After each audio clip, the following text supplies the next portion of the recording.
Good afternoon, ladies and gentlemen, and welcome to this workshop on managing chronic conditions through exercise. Now, before we start, just a few definitions. Elderly, for the purpose of this presentation, will be defined as persons over the age of 65, whilst aging adults will be defined as persons between 50 and 65 years. Diabetes mellitus, in the context of this presentation, will refer to type 2 diabetes, which infers varied levels of insulin resistance. Bone mineral density, or BMD, will refer to the volume of mineral matter contained within the bone or bones. Cardiovascular disease, or CVD, will refer to a class of disease involving the heart, arteries, and blood vessels. Now, fragility fractures, whilst being quite a tongue twister, refers to fractures incurred either as a result of or correlated with osteoporosis. Now that we've got that out of the way, let's follow on to osteoporosis. Now, osteoporosis refers to a severe loss in bone mineral density, or BMD, and resultant structural deterioration. Now, our primary groups at risk of osteoporosis are our aging adults, so our 50 to 65s, and also and especially our elderly adults, so our 65 plus. Now, a major concern of osteoporosis is what's known as fragility fractures. Now, these are fractures that occur as a result of this structural deterioration and loss of bone mineral density. Now, there is a lifetime risk of fragility fractures of 1 in 2 for women and 1 in 5 for men. Now, this disparity between men and women exists because of the societal roles and common occupations of both men and women respectively. I'll explain why on the next slide. Now, with these fragility fractures being a major concern, it also costs the Australian economy over $1 billion per annum. And to put that in perspective, it costs the United Kingdom National Health System £1.7 billion, which is close to $3 million. And they also have a population about 3 times as high as ours. So Australia isn't the only country with this issue. Now, what do? It's an expensive problem. Do we throw them to the wolves? Wolff's Law. So, we're not getting rid of them. What Wolff's Law is, it refers to bone adapting to the mechanical stresses it is subjected to. So, when bone is loaded, so it bears load, or it is subjected to repeated impacts, it mineralizes. So, this increases the mineral density of the bones. Now, what we're looking at here is goal-based load bearing. Now, to bear load, we're going to look primarily at physical activity. Now, this explains the disparity between men and women. So, traditionally, men have a role that involves a lot more of a physical lifestyle.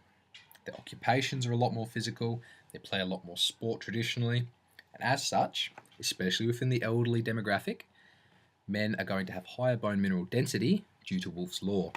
So their bones are much more accommodated to this stress.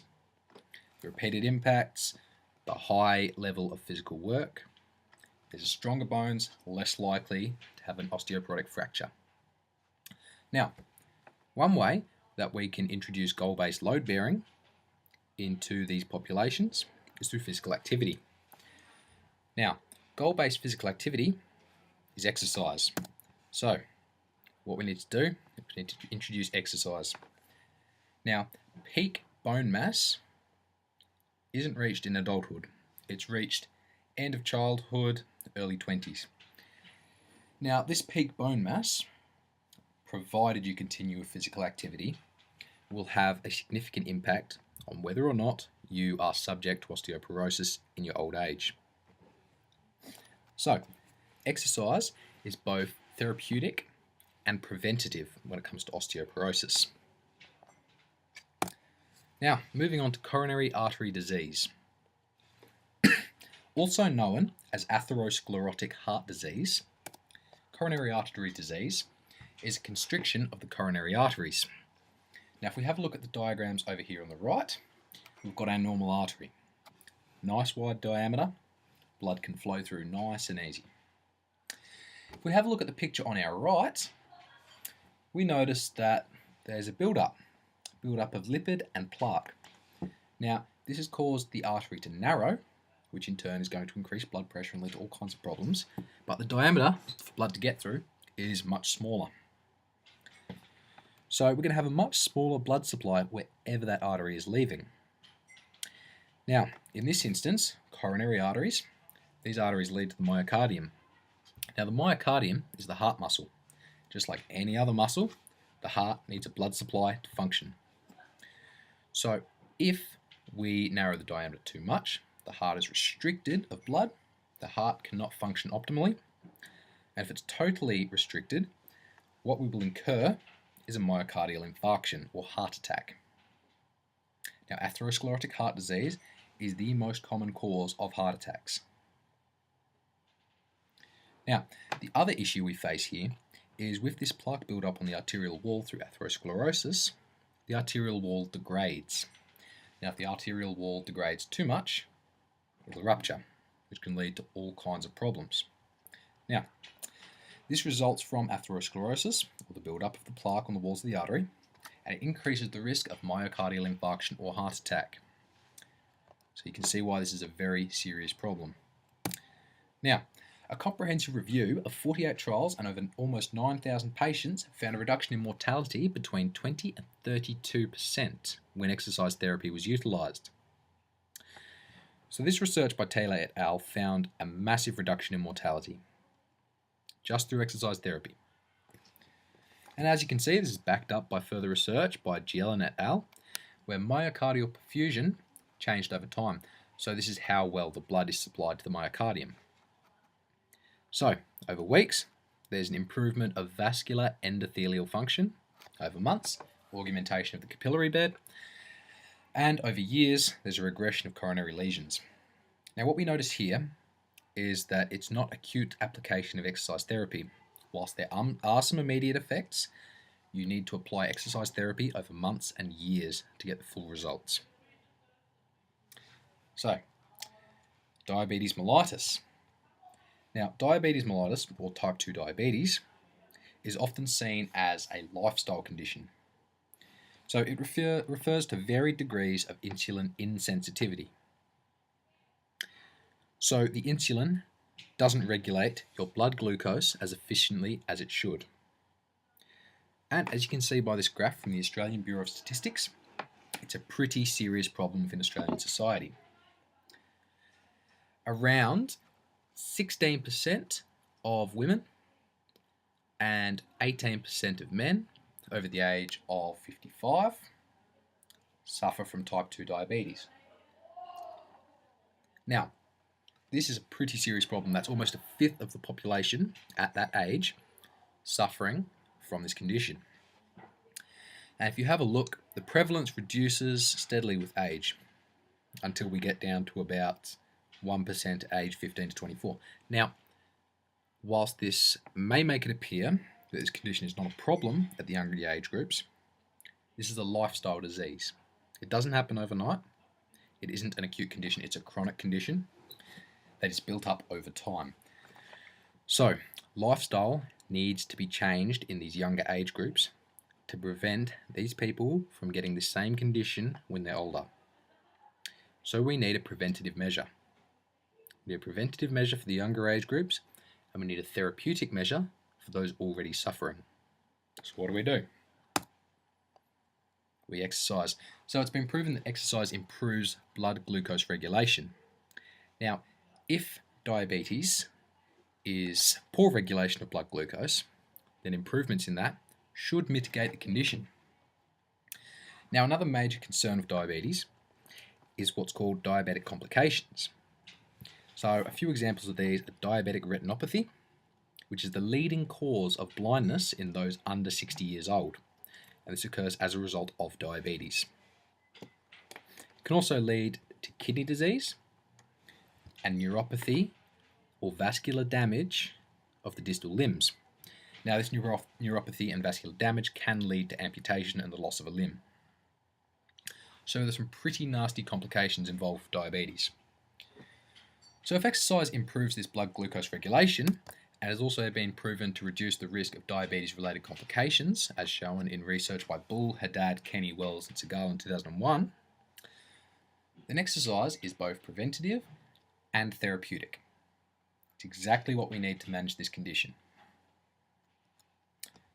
Now, moving on from some physiological conditions to a mental condition, depression.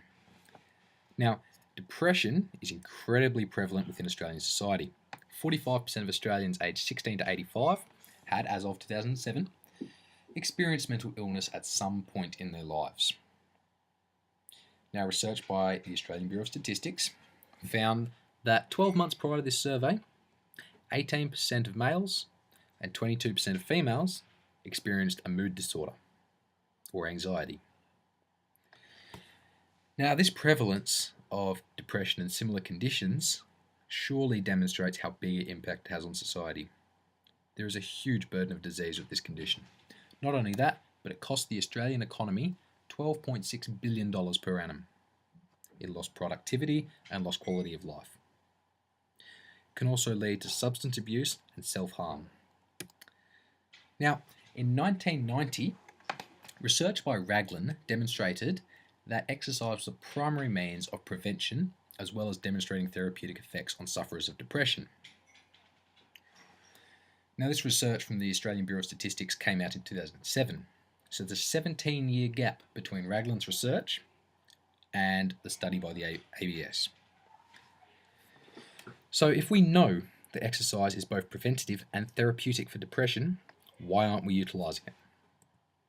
Exercise is the most potent and underutilised antidepressant, and it's free, as you can see in that picture on the right.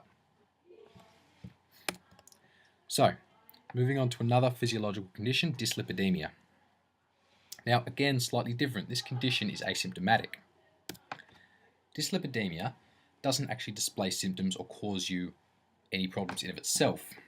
What it does do is increase your risk of other cardiovascular conditions and premature mortality or death. So if we have a look at the two samples on the right, we've got our nice healthy sample. We've got some clear plasma. Looks pretty good. Got our sample on the right. Not looking so good. Plasma's cloudy, obvious presence of triglycerides. Now, dyslipidemia is defined as abnormally high levels of lipids, fats, and cholesterol in the blood. So, this is defined as triglycerides of 1.70 millimoles a litre, total cholesterol 5.2 millimoles a litre or higher, LDL, which is our bad cholesterol, 3.4 millimoles or higher. Now, these are markers you can get from a blood test or from your doctor. Now, exercise increases high-density lipoprotein, so HDL, which is our good cholesterol. Now, this good cholesterol scavenges and collects that bad cholesterol and delivers it to the liver and steroidogenic organs.